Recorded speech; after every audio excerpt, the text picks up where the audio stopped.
आज हम बात करेंगे कि इंडिया में सॉफ्टवेयर इंजीनियर की सैलरी आखिर कितनी है। क्योंकि हम काफी जगह सुनते हैं, कहीं पे हमें पता लगता है कि 3 लाख, कहीं पे 5 लाख, कहीं पे 10 लाख। तो वो कौन से इंजीनियर है जो साल के 50 लाख भी कमाते हैं? एंड अगर दोनों की इंडस्ट्री सेम आईटी है तो इतना बड़ा डिफरेंस आखिर कैसे है? तो चलिए बिना टाइम वेस्ट किए शुरू करते हैं। सो हाय गाइस, मेरा नाम है आशीष और मैं हरियाणा के एक छोटे से गांव से हूँ। अगर आप मेरी वीडियो पहली बार देख रहे हैं तो थोड़ा सा मैं अपने बारे में बता देता हूँ। मैं पिछले 6 साल से एमएनसी में काम कर रहा हूँ एज ए सॉफ्टवेयर इंजीनियर और अभी मैं एक अमेरिकन एमएनसी कंपनी में असिस्टेंट मैनेजर हूँ। सो सबसे पहले हम एक मिथ को क्लियर कर देते हैं। लोग सोचते हैं कि अब तो हमने कंप्यूटर साइंस या आईटी में एडमिशन ले लिया, अब हमें डिग्री मिल जाएगी और हमारी तो सैलरी बहुत ज्यादा हाई होगी। लेकिन ये बिल्कुल भी सही नहीं है। आपको जान के शायद अजीब लगे, लेकिन आज भी अपनी कंट्री में 70% इंजीनियर्स आज भी 3 से 6 लाख रुपए साल का कमा रहे हैं। सो अब हम समझते हैं कि आखिर ये इतना ज्यादा फर्क क्यों है कि एक इंजीनियर साल के 50 लाख कमा रहा है तो एक 6 लाख कमा रहा है। यहाँ सबसे इंपॉर्टेंट रोल प्ले करता है आपके स्टार्टिंग पैकेज में कि आप कहाँ से आपने डिग्री की है, आपको प्रैक्टिकल नॉलेज आखिर कितनी है। अगर आप आईआईटी एनआईटी से पढ़े हो तो ऑब्वियसली आपका पैकेज तो बहुत ज्यादा ही होगा।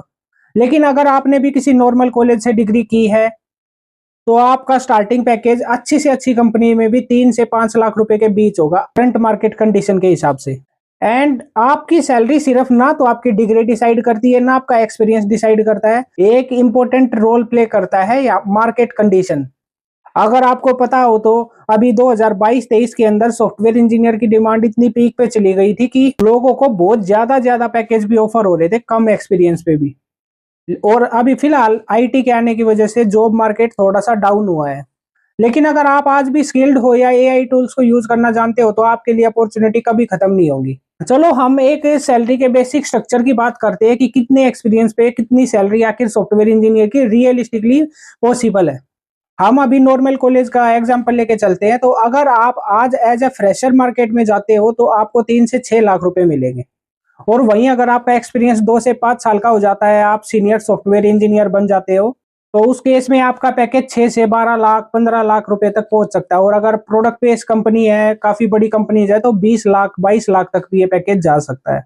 एंड अगर आपका एक्सपीरियंस 6 से 12 साल का है तो आपका पैकेज, अगर आपकी स्किल्स अच्छी हैं, स्किल्स स्ट्रोंग है और आप डिसीजन में मेकिंग और प्रॉब्लम सॉल्विंग में हो, तो आपका पैकेज अब 25 से 50 लाख भी हो सकता है। लेकिन जैसे अभी हम ये फिगर सुन रहे हैं 20 लाख 30 लाख 50 लाख, अब मैं आपकी थोड़ी आंखें खोलता हूँ। आप गूगल पर या परप्लेक्सिटी एआई पर जाके एक बार चेक करना कि हमारे इंडिया में अभी 1 लाख पर मंथ कमाने वाली पॉपुलेशन कितनी है।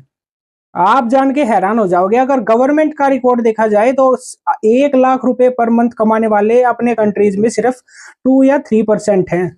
तो इसका मतलब क्या है? इसका मतलब है कि अगर आपका पैकेज 12 लाख रुपए भी है, यानी कि आप 1 लाख रुपए महीना कमा रहे हो, तो आप इस देश में टॉप 2 या 3% में आते हो।